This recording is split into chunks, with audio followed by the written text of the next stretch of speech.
So let me start out by listing the challenge. Every month, 1 million Indians join the workforce.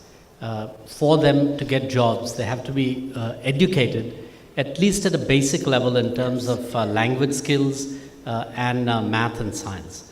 Actually, if you look at the ACER scores, which are tested at different standards. So at the 7th standard, you can test for whether people have a 2nd standard or 3rd standard level of literacy in terms of math. The question is, if you want to train people for jobs and to improve the quality of life, how do you get that level of education to improve dramatically?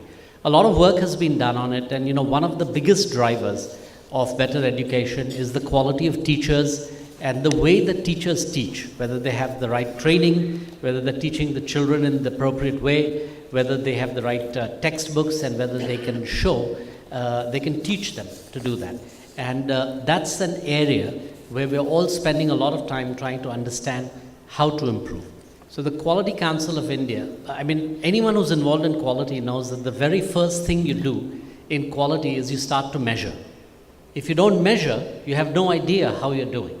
So in any quality process, whether it's in manufacturing, whether it's in services, telecommunications, healthcare, you always start out by measuring.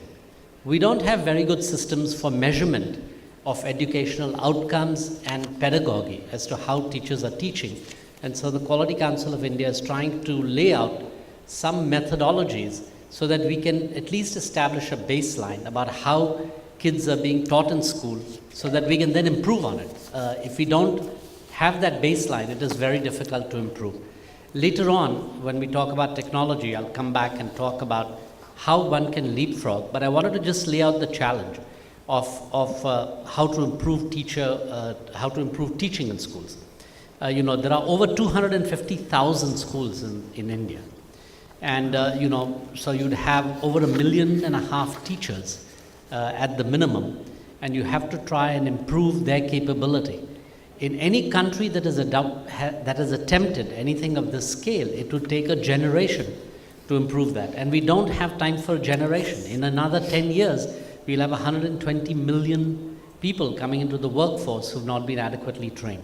So the question is there a way to actually leapfrog and speed up the quality? It's a couple of things have come together that allow you to do a technology leapfrog. For example, I think most people may not realize that next year, by the end of 2018, there will be over 1 billion smartphones in India, or at the latest by 2019. And that 99% of Indians will have access to broadband wireless. Just to put that in perspective, after 10 years of having broadband wireless in the US, only about 80% of US citizens had access to broadband wireless. And by the end of next year, every village in India will have access to broadband wireless, which means high-speed data. Okay, so they can watch TV programs or watch video programs, etc. And hopefully good educational ones, so of course. I'm going to come to that. So, today with this rollout of the network, it allows you to have, previously it was very difficult to put broadband into every school. How do you wire up a million schools with broadband wireless and deliver content? But today you don't have to do it. The infrastructure will be in place. And therefore, if you can make the material available, every teacher, every principal, every child can have access to that data. This network will not only allow us to leapfrog in education, but you can also apply it to healthcare, for example. You go to tribal villages that have that are very remote. The nearest primary healthcare is, more than 30 kilometers away. They're not going to go to that. But with broadband wireless and the new technologies that are coming out and the new sensors that are coming out, you can in fact bring a wireless phone with a $10 adapter can measure about 10 different bodily functions and 10 different measurements. And all of a sudden you can be connected to any doctor anywhere in India and they can diagnose what you have, which you couldn't do before. I think the goal was, could you have the cost of a consult with a physician to be 1/100th of what it is in the developed world. And that's the idea that you can do with technology. So with that, you can do this in a few years as opposed to have to wait for a generation. You know, in many villages and small towns, many of the women who grew up had not completed their education, and they didn't really feel that they could help their children. And so through broadband wireless now, they have created special classes where people can sign up, link up with some people around India, and that they can take it in the privacy of their home so that they don't have to go somewhere and show to other people that they don't know how to speak English or the language or do math or whatever.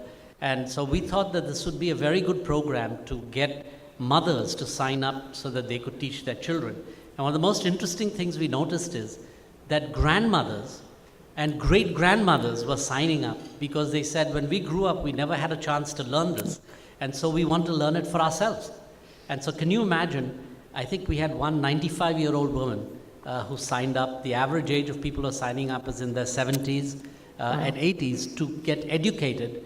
And so nobody, you know, when you talk about democratization of education, we should not link that only to children. Yes. I think it is for everybody that gets access to something that they didn't have, and they can do it in the privacy of their homes, or they can do it at the time that they want to do it. But the hunger for people to learn, actually, is phenomenal. We should never underestimate that.